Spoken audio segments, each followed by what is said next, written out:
어제 코스피가 좀 많이 빠졌죠. 역대급으로 거의 한 10% 가까이 이상 빠졌는데, 코스피가 하락한 이유랑, 그리고 코스피랑 코스닥이랑 지금 시장이 굉장히 괴리감이 많이 벌어져 있죠. 근데 이 모습이 비트코인과 알트코인 시장의 모습과 굉장히 비슷합니다. 그래서 오늘 코스피, 코스닥, 비트코인, 알트코인 요 두 개의 자산 시장을 비교를 하면서 좀 설명을 드려보도록 할게요.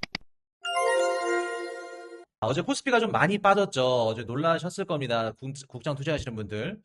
뭐 SK하이닉스도 거의 7% 가까이 넘게 빠졌고, 삼성전자도 5% 가까이 넘게 빠졌고. 근데 여러분들 엊그저께 그리고 코스피가 9천을 넘었는데 좀 아이러니한 현상이 있었어요. 코스피랑 코스닥이 많이 벌어졌고 괴리감이 있었고, 그리고 지금 비트코인이랑 알트코인 그 시장의 모습이 25년도 하반기 때 모습이랑 지금 우리 국장이랑 굉장히 비슷하거든요.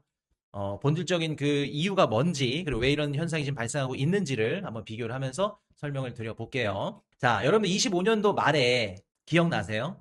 25년도 10월 달. 비트코인이 최고점을 찍었죠? 1억 아마 7천, 8천 찍었을 겁니다. 최고점 찍었을 때, 연말에, 25년도 말에 알트코인은 어땠나요? 알트코인은 좋지 못했어요. 사실, 비트코인 암호화폐 시장의 상승장이 왔다, 안 왔다, 요게 지금 계속해서 의견이 나뉘고 있거든요. 25년도 연말에 왔다고 하시는 분들은 비트코인을 갖고 계신 분들. 근데 내가 알트코인을만 갖고 있어. 비트코인이 없어. 하시는 분들한테는 상승장 안 왔는데요. 상황이 다른 거예요. 그럼 여러분들 똑같은 암호화폐 시장에 한쪽에만 자본이 들어왔고 한쪽에는 안 들어왔다는 거죠. 선별적인 상승장이 보여줬다는 거죠. 기억나시죠, 여러분들? 자, 근데 지금 코스피에서도, 국장에서도 그런 모습이 벌어지고 있어요. 코스피 중에서도 어떻다? 삼성전자, SK하이닉스 얘네들만 오른다. 반도체 하드웨어 섹터만 오른다. 비트코인만 작년 하반기에 올랐던 것처럼 나머지 알트코인들은 못 올랐어요. 그럼 나머지 국장에서도 반도체 하드웨어 섹터 말고는 나머지 안 오르고 있다. 실제로 6월 22일 날 삼전이랑 한익 두 개 기업 비중이 전체 코스피 시가총액 중에 49%래. 그러니까 이게 뭔 얘기냐면 코스피에 상장된 기업이 한 800개인가 1000몇 개가 되나요? 그 기업들 중에 두 개의 기업이 점유율 50%를 차지해요. 어마무시한 거죠. 그러면 그 말은 즉슨 코스피가 빠지는 건 삼성전자나 SK하이닉스가 빠지면 빠진다는 거예요. 똑같은 돈이 들어와도 선별적으로 몰린다는 거죠. 반도체 하드웨어 섹터로. 작년 25년도 10월 달에도 비트코인에만 몰렸고 알트코인은 못 몰렸고. 어떻게 보면은 자금 쏠림이 너무 모순적으로 쭉 쏠렸다. 그래서 그러면 이게 왜 이렇게까지 쏠렸냐? 우리가 한번 이유를 살펴봐야겠죠. 여러 가지 이유들이 있는데 뭐 블랙록이라던가 이런 월가 있는 기관들이 비트코인밖에 담을 수가 없으니까 기관들 자본이 비트코인으로 들어갔고 비트코인만 올랐다. 그리고 월가 기관 입장에서 국장 들어오면은 당연히 삼성전자, SK하이닉스 얘네 둘밖에 없어요. 반도체밖에 못 삽니다. 그래서 얘네들한테 자본이 계속해서 쏠리는 거죠. 그리고 우리가 한번 또 비교를 해보자 그러냐면 비트코인이랑 뭐 삼성전자, SK하이닉스 비교해놓고 알트코인이랑 코스닥이랑 비교를 한다고 하면 비트코인 같은 경우에는 2100만 개로 딱 그 개수가 한정적이잖아요. 제한적인데 알트코인 같은 경우에는 계속해서 발행을 한다던가 아니면 시장에 조금만 풀어놓고 나중에 가격을 미친 듯이 올린다던가 뭐 그런 식으로 하죠. 또 똑같아요. 코스피도 삼성전자나 SK하이닉스 같은 경우에는 안정적이에요. 자본 구조도 그렇고 가치 보존도 그렇고 안정적인데 코스닥 기업들 같은 경우에는 뭐 유상증자든 전환사채든 막 물적 분할이든 무제한으로 막 주식수를 막 희석시켜. 그러니까 알트코인 시장과 코스닥이 굉장히 닮아 있고 비트코인과 코스피 그중에 SK하이닉스와 삼성전자 모습이 닮아 있다고 볼 수 있겠죠. 그래서 지금 선별적으로 올라간다. 그래서 똑같은 돈이 있더라도 좋은 자산한테만 간다. 양극화를 보여주고 있다. 근데 여러분들 근본적으로 왜 이런 양극화가 일어나고 있냐? 근본적으로 우리가 매크로 관점에서 봤을 땐 고금리 환경이에요. 금리가 낮고 저렴하게 자본을 조달받을 수 있는 상황이라면 알트코인이든 코스닥이건 다 들어가요. 다 살 수 있습니다. 근데 지금 여러분들 어떻죠? 금리가? 아무리 연준이 금리를 낮췄다고 하더라도 금리가 높죠. 고금리 상황이에요. 고금리 상황에서는 어쩔 수 없다. 내가 자본을 조달하는 데 있어서 한정적이기 때문에 그 한정된 자본을 갖고 투자를 할 수 있는 곳도 한정적인 거예요. 그럼 여러분들 자, 내가 100만 원이 있어요. A라는 자산이 있고 B라는 자산이 있어. A라는 자산이 좀 더 좋아. 우량 주고. 그럼 B라는 자산은 안 좋긴 한데 공격 수익률이 너무 좋아. 여러분들이라면은 100만 원밖에 없고 돈을 더 이상 조달할 수 없는 상황이야. 100만 원을 어디에다 넣을까요? 당연히 A에다 넣겠죠. 그러면 당연히 코스피에서 반도체 하드웨어 섹터, 미국 증시에서도 마찬가지고. 그리고 만약에 비트코인 암호화폐 시장에 우리가 유동성이 들어왔다고 하면 비트코인에만 몰리는 그런 모습들이 일어날 수 있겠죠. 이해되셨죠, 여러분들? 그리고 이런 환경에서는 내 돈을 제일 안전한 데 넣자. 우량주에 넣자. 기관 투자자들 마음은 똑같아요. 우리 개인 투자자들이랑 기관 투자자들 생각은 조금 달라요. 우리는 막 한탕주의잖아요. 100만 원만 있으면 막 제일 저렴한 거, 공격적인 거 그런 거 담죠. 기관들은 담지를 못해요. 그럼 코스피 들어와서 삼전 한입밖에 못 산다고. 암호화폐 시장 들어오더라도 비트코인밖에 못 사요. 잘 나가는 놈, 잘난 놈한테만 자본이 쏠릴 수밖에 없는 양극화 현상이 계속해서 일어나고 있다. 그리고 시장 자체적으로도 문제가 좀 있는데 아까도 말씀드렸듯이 뭐 코스닥 기업들이 유상증자를 한다던가 전환사채나 물적 분할을 해서 주식을 많이 찍는 거죠. 알트코인 시장도 마찬가지고 무제한 토큰을 뭐 발행한다던가 그런 식으로. 그래서 요게 지금 코스피 지수가 이렇게 올라감에도 불구하고 어쨌든 간에 코스닥을 좀 손을 봐야 된다고 생각을 한 것 같아요. 정부에서. 그래서 7월 1일부터 손을 본다고 합니다.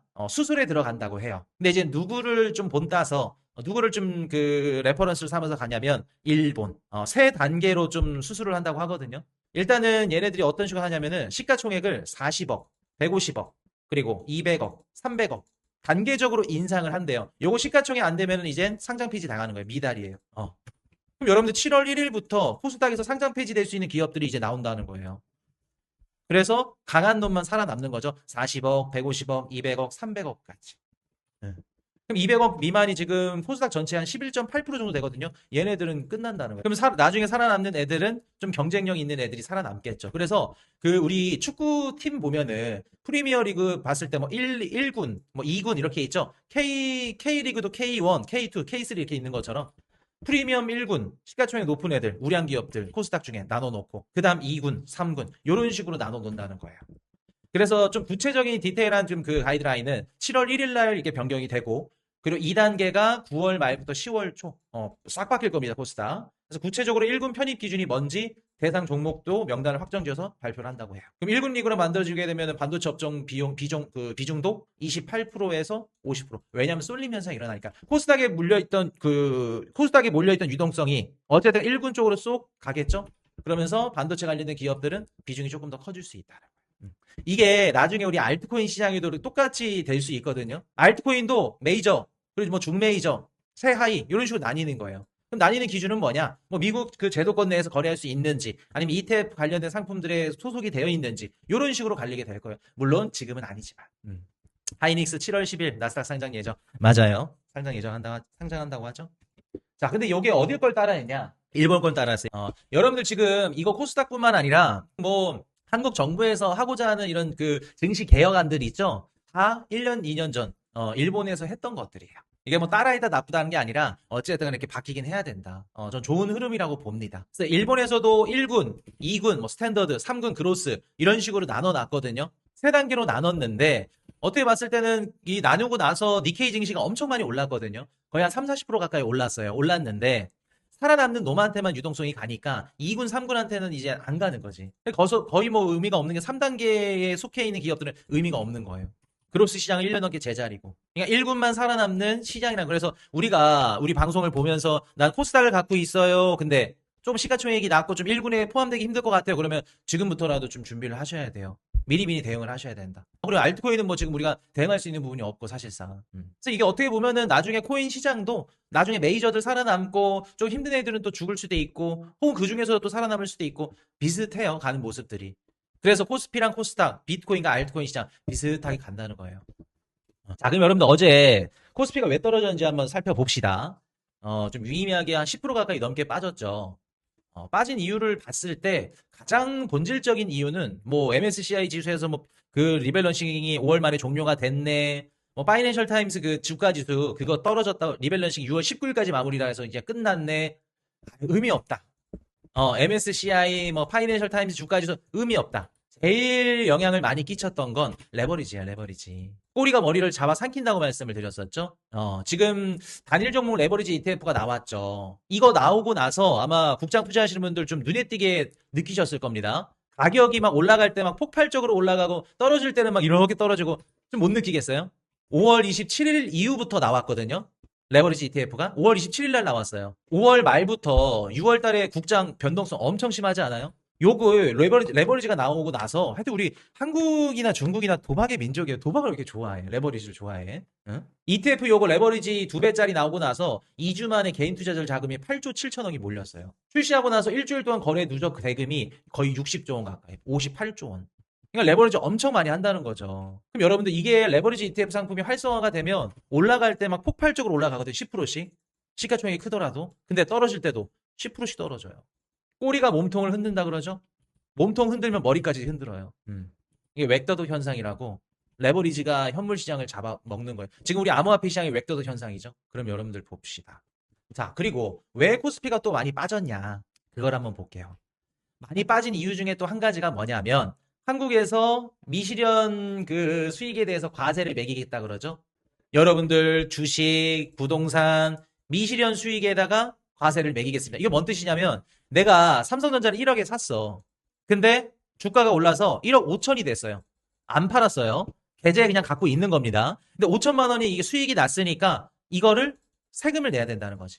부동산도 내가 1억에 샀어요. 근데 이게 부동산 가격이 올랐어. 2억으로 올랐어. 그러면 1억에 대한 차익분만큼 세금을 내야 된다는 거지. 여러분들은 어떻게 생각하세요, 이거? 더 재밌는 거 얘기해 드릴까요? 자, 그 세금을 내는 게 기준점이 분기라고 가정을 해봅시다. 1분기에 삼성전자 주가가 100% 올라가지고 내가 1억 세금을 냈어. 근데 2분기에 가격이 떨어졌네. 결국에는 여기서 이렇게 올랐다가 제자리로 왔어. 그럼 난 1분기에 세금 내고 2분기에는 세금 다시 돌려주나요? 안 돌려줘요. 물론 이게 지금 당장 된다 안 된다는 없어요. 어제 그냥 엊그저께 얘기가 처음 나왔고 실제로 뭐 이제 할 수 있을까 없을까 이제 이게 얘기 나오겠죠 앞으로. 처음에는 뭐 고액 자산가들한테만 하겠다 뭐 이런저런 얘기하겠지. 근데 여러분들 처음부터 고액자산가 이게 허용이 되면 나중에 우리한테는 안 와? 무조건 오죠. 그럼 여러분들 우리가 이 정책이 왜 나온지 아시는 분? 이 정책이 왜 나올까요? 한국 정부든 뭐 정권을 쥐고 있는 입장에서 부동산 가격이 떨어지면 그거는 정권 지지율로 연결이 돼요. 어쨌든 우리가 뭐 최근에 코스피가 많이 올랐다고 하더라도 어쨌든 한국은 동아시아는 다 부동산 기반이에요. 근데 국장으로 자본이 몰리고 부동산 규제 정책 때문에 부동산 시장에 자본이 빠져나가. 그럼 어떻게 할까요? 뭐라도 막아야겠지. 처음에는 뭐 주식이랑 부동산 한다지만 미실현 손익 같은 경우에 주식부터 뭐 한다고 하면은 부동산에서 자본 이동이 쉽지 않겠죠. 그러니까 어찌됐든 간에 이게 참 하여튼 말 같지도 않은 정책이다. 아직 뭐 한다고는 안 했어요. 그냥 국회 토론회에서 그냥 주장만 나온 겁니다. 이거 만약에 한다고 하면 이제 큰일 나지. 들고 일어나야지. 그리고 두 번째는 좀 비투가 많다고 그래요. 43조 원 가까이 된다고 합니다. 43조 원 가까이 지금 비투가 되기 때문에 국장이 많이 오른 것만큼 또 빚도 레버리지 대한 청산이 많이 됐겠죠. 그래서 좀 코스피가 좀 유독 하락이 컸는데 자, 그것보다 더 중요한 거. 어찌됐든 간에 국장 투자하신 분들도 미장이 어떻게 되는지를 보셔야 되는 거 아시죠? 미국장에서 어떻게 움직임이 흐름이 어떻게 하는지를 알아야 그게 국장으로 넘어오는 거니까. 자, 어제 미장에서 엊그저께 미장에서 무슨 얘기가 나왔냐면 뱅크 오브 아메리카라고 미국의 2등 은행이에요. 그리고 도이체뱅크도 그렇고 얘네들이 리포트를 냈는데 올해 연말 9월, 10월, 12월 금리 인상을 세 차례 해야 된다. 할 가능성이 높다. 도이체뱅크는 두 번 연말에 이런 얘기가 나왔어요. 그럼 여러분들 봅시다. 올해 세 차례 금리를 올린대.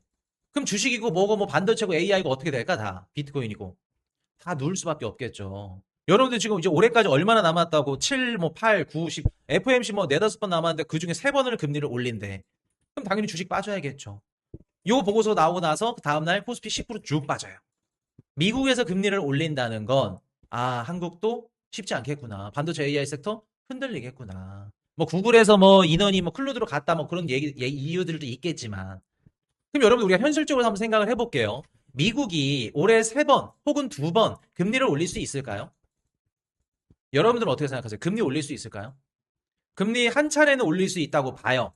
진짜 어거지로 중간선거 전에 막 케미너 씨를 막 모가지 막 끌고 가가지고 막 올립시다. 진짜 못 이겨서. 근데 세 차례? 세 차례는 불가능하다. 힘들다. 왜 그러냐면 지금 미국의 경제 성장률이 이렇게 쭉 우상향하고 있죠. 우상향하고 있어요. 뭐 때문에 우상향하고 있냐면 돈을 풀어서 우상향하고 있어요. 미국에 있는 빅테크 기업들이 돈을 풀고 있고 그리고 실제로 그 돈이 실물 자산 시장으로 돌아가면서 경제 성장률이 올라가고 있거든요. 미국의 소비가 올라가고. 근데 여기서 금리를 한 번, 두 번, 세 번 올리나 해볼게요. 미국의 경제 성장률이 어떻게 될까? 당연히 무너지겠죠. 구글이나 아니면 메타나 뭐 오라클이나 회사채든 아니면 뭐 유상증자든 자본을 조달받아서 그걸 AI에 투자를 해야 돼. 근데 금리를 높이네? 걔네들이 자본을 조달받을 수 있어요, 없어요? 못 받아요. 그럼 결국엔 미국의 경제 성장률도 꼬꾸라지는 겁니다. 그 말은 즉슨 뭔 뜻이냐면 뱅크 오브 아메리카 말대로 연준이 금리를 올해 3차례 올린다 그러면 연준이 미국의 경기를 무너뜨린다는 얘기인 거예요. 연준이 무너뜨린다는 거야. 그 말이랑 같은 거라고요. 쉽지가 않다고. 그리고 우리가 좀 정치적으로 봤을 때도 중간선거 전에 금리를 올리기에는 쉽지 않다. 눈치가 보인다. 공화당이 됐든 민주당이 됐든. 한 차례는 올릴 수 있겠죠. 물가가 튀면. 한 차례 올리더라도 금리를 동결하면서 계속 질질 끌을 거예요. 무슨 이유로? 무슨 명분으로? 연말까지 5개의 태스크포스 만들게요. 그거를 기준으로 앞으로 물가를 올리거나, 아니, 금리를 올리거나, 물가를 측정할 겁니다. 계속 연기하겠죠. 그럼 지금 시장에서는 어쨌든 간에 3번의 이런 리포트들이 나왔기 때문에 겁을 먹고 시장이 많이 흔들렸다. 그러면 우리가 가장 바라는 그림, 바라는 시나리오, 코스피, 코스닥, 뭐 비트코인, 알트코인, 너도 나도 할 거 없이 다 모든 자산들의 가격이 올라갈 수 있는 2020년도 팬데믹 때 그런 모습들 보려면 어떻게 돼야 될까요? 금리가 떨어져야 돼요. 연준이 금리를 내려주지 않더라도 금리를 인하할 수 있는 시그널을 주던가 시장에 이런 스탠스를 취해줘야 돼요. 근데 지금은 FOMC에서 오히려 금리를 올릴 수 있겠다 이런 뉘앙스를 줬죠. 그럼 지금 당장은 힘들다. 코스닥도 그렇고 알트코인도 그렇고 쉽지 않다. 여기에다가 트럼프 행정부가 돈까지 풀어준다. 그리고 물가까지 잡혀져 가네. 이런 모습까지 확인이 되면 시장은 당연히 올라갈 수 있겠죠. 거기다 호르무즈 해협도 정상화 계속 잘 돼. 안 싸워. 유가도 떨어져. 박스권이 계속 갇혀 있어. 인플레이션 압력이 떨어지네. 인플레이션이 안 오르겠다. 요거 확신만 주면 단기채 금리든 장기채 금리든 떨어질 수 있어요. 근데 이게 지금 쉽지가 않은 상황이니까. 그럼 여러분들 지금 현실적으로 관점에 봤을 때 어떤 자산들이 올라갈 가능성이 높을까요? 지금까지 잘 올라왔던 애들, 반도체, AI 섹터들. 얘네들이 올라가겠죠. 그동안 올라갔었던 시장을 주도했던 주도주들이. 그럼 지금 단기적으로는 쉽지 않다. 대장주 중심이다.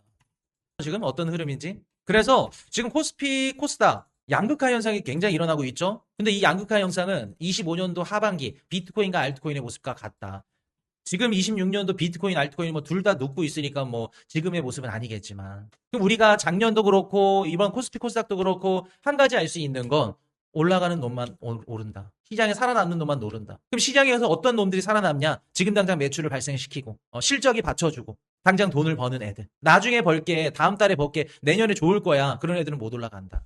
지금 단기적으로 봤을 때. 아시겠죠, 여러분들? 그래서 지금 포트폴리오 우리가 편성을 할 때도 그런 애들 위주로 줍는 겁니다. 아직 안 올라갔으니까 2등주, 3등주 올라가겠지. 얘네들이 더 가겠지. 그렇지 않다. FOMC 이후로 이게 명확하게 갈렸다. 그렇게 말씀을 드리고 다음 섹터로 가봅시다.